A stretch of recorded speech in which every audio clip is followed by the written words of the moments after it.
ವಾಲ್ಮೀಕಿ ನಿಗಮ ಹಗರಣಕ್ಕೆ ಸಂಬಂಧಪಟ್ಟಂತೆ ಕಾಂಗ್ರೆಸ್ ನಾಯಕರ ಮೇಲೆ ಇಡಿ ರೇಡಿಗೆ ಸಂಬಂಧಪಟ್ಟಂತೆ ಸಿಎಂ ಆರ್ಥಿಕ ಸಲಹೆಗಾರ ಮತ್ತು one of the senior most politician Basavaraj Rayareddy ಅವರು ಪ್ರತಿಕ್ರಿಯೆ ಕೊಟ್ಟಿದ್ದಾರೆ.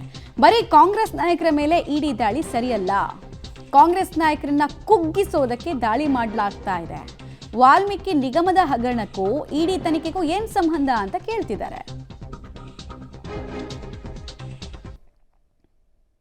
ಎನ್ಫೋರ್ಸ್ಮೆಂಟ್ ಡೈರೆಕ್ಟರೇಟ್ ಮತ್ತು ಇನ್ಕಮ್ ಟ್ಯಾಕ್ಸ್ ಡಿಪಾರ್ಟ್ಮೆಂಟ್ CBI ಇತ್ತೀಚಿನ ವರ್ಷಗಳಲ್ಲಿ ಮೋದಿಯವರು ಅಧಿಕಾರಕ್ಕೆ ಬಂದ ಮೇಲೆ BJP ಅಧಿಕಾರಕ್ಕೆ ಬಂದ ಮೇಲೆ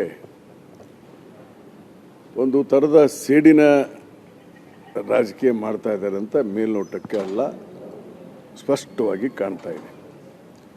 ಕೇವಲ ಕಾಂಗ್ರೆಸ್ ಪಕ್ಷಕ್ಕೆ ಸಂಬಂಧಪಟ್ಟಂಥ ಲೀಡರ್ಗಳ ಮನೆಗಳ ಮೇಲೆ ದಾಳಿ ಮಾಡೋದು ಇದು ಸರಿಯಲ್ಲ.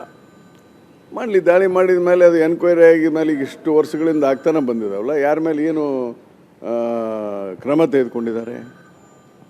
ಅದಕ್ಕೆ